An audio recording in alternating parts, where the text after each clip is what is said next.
작년 겨울 이맘때쯤 크리스마스 때 이 성탄절이 되면은 굉장히 대목을 이제 누리는 곳이 있죠. 극장들. 작년 이맘때도 극장가에서 많은 영화들이 개봉됐는데 그린치라고 하는 영화가 있었습니다. 애니메이션 영화였었습니다. 원래 닥터 수스라고 하는 사람이 쓴 그 동화인데요. How the Grinch Stole Christmas. 그린치는 어떻게 크리스마스를 훔쳤을까? 이런 동화를 애니메이션으로 이제 그 영화로 만든 것이었어요. 그린치라고 하는 이 주인공은 사람이 아니에요. 초록색 요정인데 그 마을 뒷산 꼭대기에 혼자 살아요. 친구도 없고 가족도 없어요. 이 그린치에게는 유일하게 같이 사는 존재가 있는데 그린치의 온갖 잡심부름을 다하는 집사 역할을 하는 존재가 있는데 그게 강아지 맥스라고 하는 강아지예요. 어느 날 그린치가 이 산꼭대기에서 그 산 아래 마을을 내려다보니까 성탄절이 크리스마스가 다가온다고 온 마을 사람들이 막 집집마다 이 크리스마스 트리를 장식을 하고 막 서로 선물을 주기 위해서 선물들을 준비해서 예쁘게 포장을 하고 또 성탄절 날 같이 나눠 먹는다고 음식도 맛나게 하고, 자, 그런 모습들을 보면서 그린치가 심술이 나죠. 나는 가족도 없고 친구도 없고 같이 파티할 이런 아무도 없는데, 아니 저 인간들이 나만 빼놓고 지네끼리 저렇게 기쁜 성탄절을 맞이하려고 하네. 그래갖고 심술이 난 그린치가 어떤 생각을 하죠? 저 사람들한테서 내가 성탄절을 훔쳐와야 되겠다, 빼앗아 버려야 되겠다, 그런 계획을 세웁니다. 그래서 모든 사람들이 다 잠든 12월 24일 날 밤, 아주 깊은 밤중에 그린치가 변장을 해요. 무엇으로? 산타크로스로 변장을 합니다. 그리고 자기 그 강아지 맥스에게는 뿔을 달아가지고 루돌프 사슴으로 변장을 시키고 썰매를 끌고 큰 자루를 가지고 썰매를 타고 마을로 내려가서 집집마다 다니면서 모든 크리스마스 트리고 장식이고 선물 주려고 쌓아놓은 거 선물 꾸러미고 다음날 아침에 성탄절 때 먹을 음식까지 싸그리 다 훔쳐서 산꼭대기로 돌아오죠. 그리고는 아주 기분 좋게 잠을 잡니다. 이제 저 인간들은 크리스마스를 못 지내겠지. 잃어버렸으니까, 내가 다 훔쳐왔으니까. 그리고 아침에 일찍 일어나서 보니까 마을 사람들이 막 울기도 하고 속상해하고 그래야 되는데 그게 아닌 거예요. 아침에 일찍 일어난 마을 사람들이 찬송을 부르면서 막 서로 메리 크리스마스 막 덕담을 하면서 교회에 이렇게 가는 걸 본 거예요. 그것을 지켜보던 그린치가 이런 말을 합니다. 아마도 성탄절은 내가 생각했던 것보다 더 깊은 의미가 있는지 몰라. 그렇죠. 보통 많은 사람들이 생각하는 이 크리스마스 이게 뭡니까? 크리스는 그리스도, 크라이스트이고요. 마스는 메스, 예배라는 말이에요. 그러니까 예수님을 예배하는 날인데 많은 사람들이 크리스마스, 자, 그냥 어떤 날로 지내고 있죠? 막 교회와 집마다 알록달록 막 번쩍번쩍 크리스마스 트리로 막 장식을 하기도 하고 친한 사람들끼리 모여서 뭐 선물도 주고받고 부어라 마셔라 막 파티도 하고, 그렇게 못하면 막 속상해하고, 그렇지 않아요? 예. 사람들끼리 그렇게 즐기는 날이 크리스마스. 여러분들도 그렇게 생각하시나요? 그린치의 그런 생각을 바꿨던, 그린치라고 하는 이 초록색 괴물의 생각을 바꿨던 그 더 깊은 의미가 오늘 이 크리스마스 성탄절 가운데 있지 않을까요? 오늘 우리가 읽었던 갈라디아서 4장 4절은 이렇게 말씀하죠. 때가 참에 하나님이 그 아들을 보내사 여자에게서 나게 하시고 율법 아래에 나게 하신 것은, 자, 그렇습니다. 성탄절은 하나님께서 그 아들을 보내주신 날이에요. 보내주신 날. 여기에 놀라운 의미가 있어요. 오늘 태어나신 예수님이 누구라고요? 하나님의 아들이라는 거죠. 하나님의 아들이에요. 그것은 예수님도 곧 하나님과 같은 분이라는 거죠. 아버지와 아들은 같잖아요. 유전자가, 이 DNA가 일치하잖아요. 일치하잖아요. 그리고 그것은 예수님도 곧 하나님과 같은 분이고, 그러니까 신학적으로는 이것을 뭐라고 설명합니까? 신성. 예수님은 신성을 갖는 분이다. 신이시다라고 얘기하는 거죠. 더구나 성경은 예수님을 하나님께서 어떻게 하셨다고요? 보내셨대요. 보내셨다. 보낸다. 자, 태어나지도 않은 분을 보낼 수 있습니까? 어떻게 할 수 있어요? 보낸다라고 하는 것은 우리가 이 연말 연시가 되고 그러면 막 택배도 많이 보내고 그러는데, 보낸다고 하는 것은 이미 무언가가 존재가 있다라는 거잖아요. 보낸다는 것은. 자, 이미 존재하고 계신 예수님을 하나님이 보내셨다는 말씀이에요. 예수님은 마리아의 모태에서 처음으로 생기신 분이 아니라 이미 계셨던 그 몸과 모든 것을 가지고 이 땅에 오신 분이죠. 신학적으로는 이것을 성육신하셨다라고 이렇게 얘기를 합니다. 예수님의 이 오심을 잘 설명하고 있는 것이 요한복음 1장이죠. 요한복음 1장 1절부터 3절까지 보면 이렇게 말씀을 하죠. 태초에 말씀이 계시니라. 이 말씀이 하나님과 함께 계셨으니 이 말씀은 곧 하나님이시니라.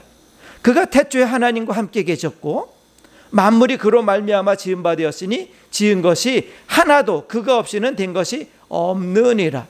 자, 태초에 천지 창조가 있기도 전 그 태초에 말씀이 계셨는데 그 말씀은 하나님이시면서 또 예수님이라는 말씀이에요.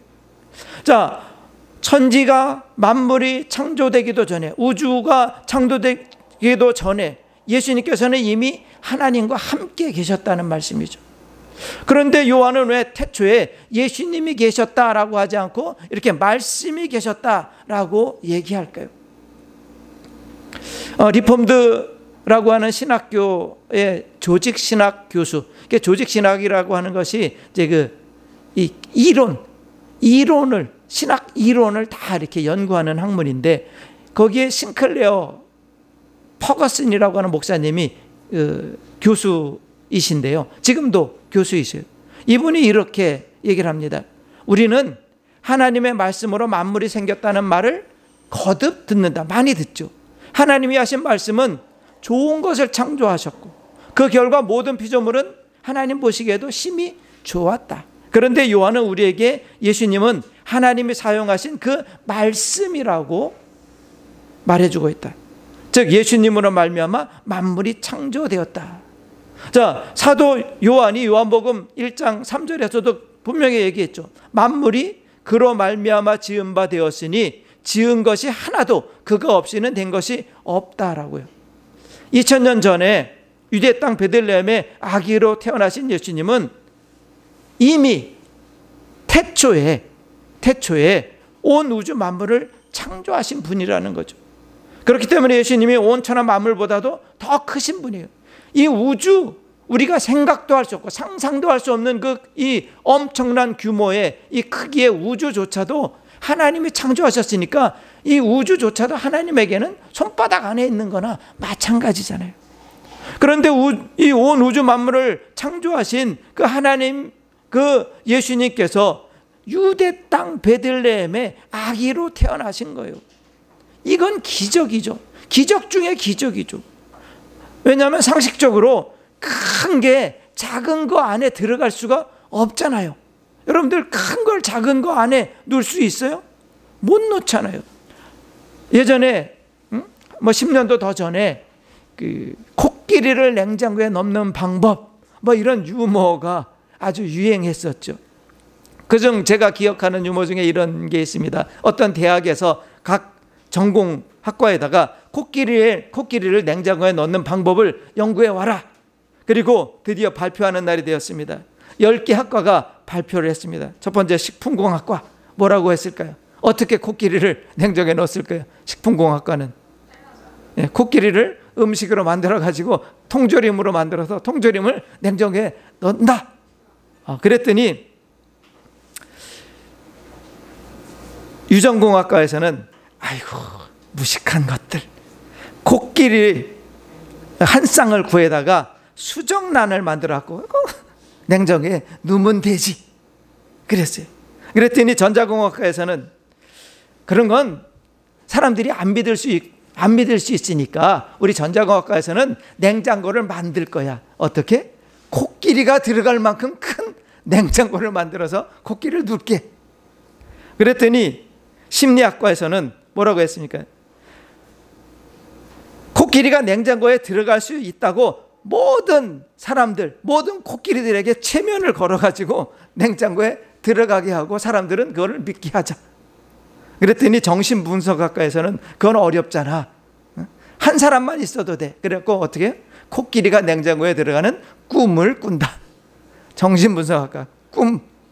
그랬더니 경찰행정학과에서는 이렇게 했습니다. 현실적으로 코끼리를 냉장고에 어떻게 넣겠습니까? 닭을 한 마리 잡아다가 고문을 하는 거야. 물고문, 전기고문, 고춧가루 고문 해가지고 닭이 코끼리라고 자백을 하게 하는 거야. 그리고는 그놈을 냉장고에 넣는 거야. 그랬더니 법학과에서는 그렇게 무식하게 하지 말고 법을 만들면 돼. 코끼리가 있는 그 범위, 그 영역을 다 냉장고라고 부르는 법을 만든다. 그러면 코끼리는 냉장고 안에 있는 거잖아요. 그랬더니 정치학과에서는 우리는 사람들한테 뒷돈을 줘가지고 뇌물을 줘갖고 사람들의 여론을, 코끼리는 냉장고에 들어갈 수 있다라는 여론을 조작해. 그러면 사람들이 다 믿을 거 아니야. 그랬더니 철학과에서는 코끼리가 냉장고에 들어갈 수 없다고 생각하는 사람들의 이 논리를, 이 수사학과 논리적으로 깨뜨리면 코끼리를 냉장고에 넣을 수 있을 거야. 이렇게 얘기했어요. 그리고 마지막으로 나온 10번째로 나온 영화학과에서는 뭐라고 했을까요? 스티븐 스필버그에게 코끼리가 냉장고에 들어가는 영화를 만들게 하면 돼. 뭐 이런 황당한, 아주 정말 황당무계한 이런 유머가 있었습니다.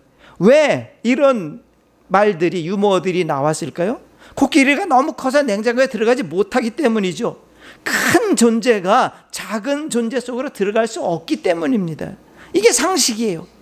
그런데 이 일이 2000년 그 2000년 전에 유대 땅 베들레헴에서 실제로 일어난 거예요. 우주보다도 훨씬 크신 그분이 이 작고 초라한 우리 인간의 몸에 오신 거예요. 들어오신 거예요. 성탄절은 그렇게 하나님께서 그 아들을 우리에게 보내주신 날이에요. 하나님이신 예수님이 이 땅 우리에게 오신 방법이 있었죠. 어떻게 오셨습니까? 4절을 다시 보세요. 때가 참에 하나님이 그 아들을 보내셨어요. 어디에? 여자에게서 나게 하셨어요. 예수님은 한 여자에게서 나셨어요. 우리와 똑같은 인간으로 태어나신 거죠. 왜 하나님께서 굳이 인간으로 태어나셔야 됐는지 우리는 이해할 수 없어요. 그렇죠? 왜 그러셨는지 우리가 이해할 수 없어요. 하지만 저는 그런 생각을 해봤어요. 예수님께서 인간이 되셨다면, 그렇게 인간으로 이 땅에 오셨다면 많은 것을 포기하셨을 거라는 거죠. 하나님이신 예수님이 인간이 되기 위해서는 정말 많은 것을 포기하셨다는 거예요. 하나님은 어떤 분이세요? 전능하신 분이죠. 전지하신 분이에요. 전지전능하신 분이에요. 그리고 또 무소부재하신 분이에요. 무소부재. 이게 뭔 말이에요? 어디 없는 곳이 없는, 세상 우주 어디에도 하나님은 계신다는 거죠. 하나님은 영이시기에 모든 곳에 계셔요. 그래서 지금 우리가 이곳에서 이 지하 카타콤 같은 교회에서 드리는 예배를 받으시고요, 우리가 드리는 기도를 받으시고요, 또한 지금 이 시간 시리아 그 난민촌의 그 어린 아이들의 기도도 하나님은 받으세요. 왜? 전 전지전능하시면서 무소부재하시기 때문에 어디에도 다 계시는 하나님이시기 때문에 그렇죠. 하지만 예수님이 인간이 되실 때 이 무소부재 전지전능의 속성을 포기하셔야 됐어요. 유대 땅 베들레헴이라고 하는 그 작은 마을로 마리아라고 하는 한 여인의 몸에 잉태되는 순간부터 예수님은 더 이상 무소부재하신 분이 될 수 없었잖아요. 그렇잖아요. 10달 동안 그 어머니의 태중에 갇혀 있어야 됐었고, 태어나서도 그 베들레헴 촌동네에서 태어나셨지만 곧바로 어떻게 됐어요? 헤롯 왕이 죽이려고 하니까 애굽으로 피난, 난민이 돼서 떠돌이 생활을 하셔야 됐었고, 돌아온 뒤에도 나사렛이라고 하는 아주 시골 마을, 그 성경은 유대 사람들은 그런 말을 속담처럼 하죠. 나사렛에서 뭐 좋은 것이 나겠어? 그 정도로 나사렛은 별 볼 일 없는 마을에서 사셔야 됐었어요. 그렇게 우리처럼 똑같이 시간과 공간의 제약을 받으셔야 됐었어요. 예전에는 조선시대까지만 하더라도 죄인들을 유배 보내는, 귀양 보내는 그런 법이 있었잖아요. 우리 잘 아는 우리 어린 단종이 그 삼촌한테 왕자리 뺏기고 그 강원도 그 첩첩산중 영월로 유배됐던 얘기. 그런가 하면은 우리 근처에 그 자랑하는 남양주가 자랑하는 정약용 선생은 그 예수 믿었다는 죄로 어떻게 했어요? 전라남도 강진으로 유배를 갔죠. 또 그 동생 정약전은 흑산도까지, 믿음이 더 좋아갖고 흑산도까지 갔죠. 정약용은 믿음이 좀 덜해갖고 중간에 변질도 하고 그래요. 그래갖고 그 강진에서 유배가 풀려갖고 돌아오기도 해요. 근데 정약전은 흑산도에서 그냥 거기서 못 나오고 죽어요. 그런가 하면 송강정철 같은 분은 전라남도 그 담양으로 유배가 되죠. 유배가 되면은 그 유배 범위, 정해놓은 그 딱 범위 안에서만 살아야 돼요. 거기서 벗어났다가는 큰일 나요. 자, 만약 지금 우리한테도 여러분들한테 일정한 면적을 한 100평, 200평 정해주고 여기서 평생 나오면 안 돼. 그러면은 우리 못 살죠. 미쳐버리고 말겠죠. 그런데 우주 만물을 지으셨고 무소부재하신 하나님께서 인간이 되심으로 이 공간의 제약을 받게 되신 거예요. 뿐만 아니라 예수님께서 인간이 되시면서 우리처럼 힘들고 피곤한 그런 삶을 사셔야 됐어요. 그 목수의 아들로 태어났으니까 아버지 따라다니면서 어려서부터 목수질을 하셔야 됐으니까 얼마나 힘드셨어요. 또 공생애를 시작하신 후에도 매일 막 수십 리 수백 리를 걸어다니면서 전도하시고 가르치시고 병자들을 고치시고 그러니 얼마나 피곤하셨겠어요. 그래서 성경을 보면 예수님이 수시로 주무셨다고 그래요. 피곤해서 막 파도가 막 배가 뒤집어질 것 같은 그 배 밑창에서도 주무시고 얼마나 고단하신지. 또 신이셔서 먹지 않고서도 수만 년 수천 년 영원히 사시는 분인데 인간으로 오셨으니 때만 되면 배고프셨잖아요. 갈증 나셨잖아요. 우리와 똑같이 여러 가지 그 시험도 받으셨잖아요. 마지막에 그 예수님이 겪으셨던 맞으셨던 그 채찍질과 십자가, 그 고통은 말도 할 수 없잖아요. 고통을 전혀 모르던 분이 인간의 모든 고통과 시험을 다 겪으셨어요. 성탄절만 되면 모든 교회들이 거의 많은 목사님들이 설교하시는 성경 본문이 있는데, 저도 이 성경 본문으로 설교한 적이 여러 번 있는데, 누가복음 2장 1절부터 11절까지 제가 16절까지를 주보에다가 이렇게 성경을 써드렸어요. 거기 보면 예수님께서 가장 낮고 천한 곳에서 태어나셨다고 얘기해요. 가장 낮고 천한 사람들이 목동들에게서 처음으로 예배를 받으셨다고 전해요. 보세요. 예수님께서 태어나신 곳은 유대 땅이에요. 그것도 베들레헴이었어요. 세계 최고의 강대국이었고 부자였던 로마가 아니었어요. 이스라엘의 중심이던 예루살렘도 아니었어요. 왕궁이나 부잣집도 아니었고요. 찬바람 숭숭 들어오고 동물들 똥냄새 풀풀 나는 마구간이었어요. 교회나 성당들에, 요즘 교회나 성당들 보면 막 12월 1일부터 많은 교회들이 막 장식을 하잖아요. 강단 위에다가 막 이렇게 그 예수님 태어나신 마구간이라고 이렇게 장식을 하는데 막 삐까번쩍하게 마구간이 불빛이 휘황찬란하고요. 그 예수님이 누이셨던 구유라고 하는데 구유가 막 얼마나 이쁜지 몰라요. 거기에 막 포근하게 솜잎을 깔아놓고. 아니죠. 그렇게 낭만적이고 이쁜 곳 아니었어요. 막 이런 곳들이 아니었어요. 예수님이 태어나셨을 때 가장 먼저 그 태어나심을 축하하고 경배를 드리러 달려온 사람들이 어떤 사람들이었어요? 목사님들, 대제사장들 막 아니었어요. 막 정치인들, 국회의원들 아니었어요. 부자도 아니었어요. 그 밤에도 쉬지 못하고 그 들녘에서 양떼를 지켜야만 하루하루 먹고 살 수 있었던 가난하고 천한 목동들이었어요. 그렇게 예수님은 가장 낮은 곳에서 태어나셨어요. 그리고 가장 낮은 계층의 사람들을 초청하신 거예요. 지금 이 시간에 전 세계 교회마다 예수님의 탄생을 축하하는 예배를 드리고 있겠죠. 우리만 드리는 게 아니라 전 세계 모든 교회들이 성탄 예배를 드리고 있을 거예요. 근데 전 세계 그렇게 많은 교회들이 성탄 예배를 드리는데 예수님이 어느 교회에 가서 그 예배를 받고 계실까요?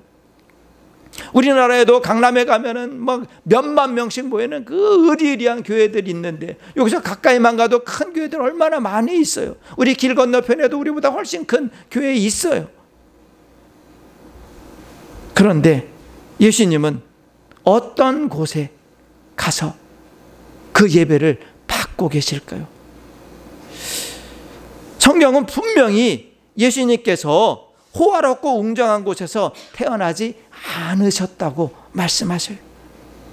물론 그렇다고 그래가지고 예수님이 무조건 가난한 사람들, 우리처럼 개척교회 같은 이렇게 초라한 교회에 오셔서 예배 받는다는 얘기는 아니에요. 누가가 전한 그 성탄의 메시지를 잘 읽어보면요, 그 밤에 목자들은 양떼를 지켜야 할 정도로 가난한 사람들이었지만 천사들이 전해준 성탄 메시지를 들었을 때 어떻게 반응했다고요? 그 즉시 믿고 순종했어요.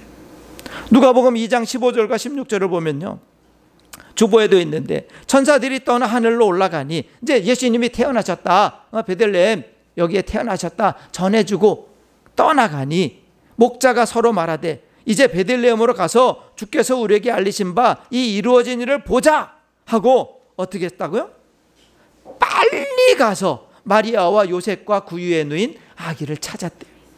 그들은 천사들이 전해준 예수님 탄생 소식을 듣자마자 빨리 가서 아기 예수님을 찾았어요.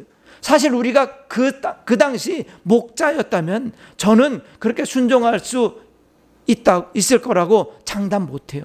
왜요? 그 밤에 들판에서 자신들이 돌보던 양떼는 자기 양이 아니잖아요. 일당받고 남의 양들을 돌보고 있는 거예요. 그런데 그 양들을 버려두고 베들레헴으로 가면은 그 양들 누가 돌봐요? 들판에는 도적들도 다니죠. 그리고 사자나 늑대처럼 맹수들도 호시탐탐 양들을 노리잖아요. 만약 베들레헴으로 아기 예수님을 찾아간 사이에 누가 양을 훔쳐가거나 또는 사자나 맹수가 잡아먹기라도 한다면은 양 한 마리는 그 목동들의 몇 달 일당이에요. 몇 달 품삯이에요. 그러면 쉽게 그 자리를 떠날 수 있겠어요?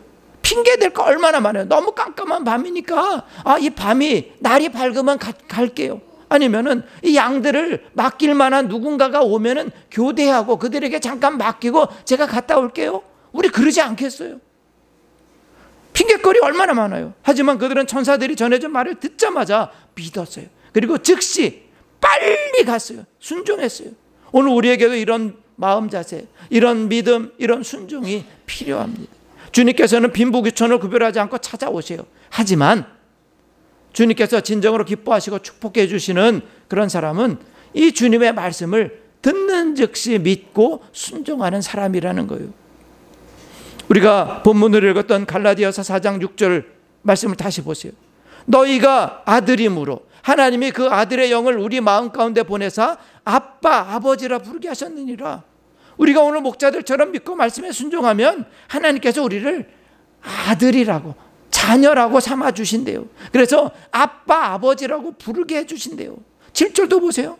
그러므로 내가 이후로는 종이 아니요 아들이니 아들이면 하나님으로 말미암아 유업을 받을 자니라.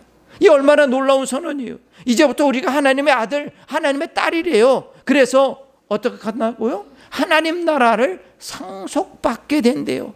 하나님의 것들을 상속받을 상속자가 된대요. 예수님이 태어나셨어요.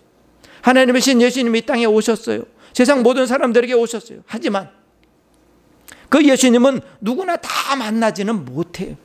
비록 세상을 향해서는 내세울 만한 거 별로 없지만, 세상의 기준으로는 부족하고 초라하지만, 오직 믿음으로 사모하고 순종하는 사람들만 예수님을 만날 수 있어요.